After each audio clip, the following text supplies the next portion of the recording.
mes žemėj gimę esam tam, kad šlifuotume savo sielą, kaip sakyt, ne dvasią, o sielą, kad būtų vat, kuo daugiau patyrusi, bet patyrusi ta prasme, kad, kaip sakyt, turėtų patirtis įvairias.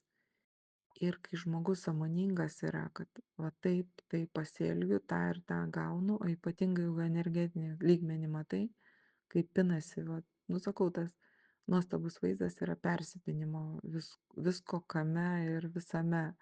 Tai žmogui turbūt svarbiausia visame kame sąmoningumas. Mes negalim daryti nei kalbėt, nei galvot, nei daryt, negalvojant, kaip Dieva darbą su savim, tai yra visko pagrindas. Kaip sakau, va, eini ratais aplinkui ir vėl grįžti į save. Ir nieko kitaip, paprasčiausiai nieko kitaip.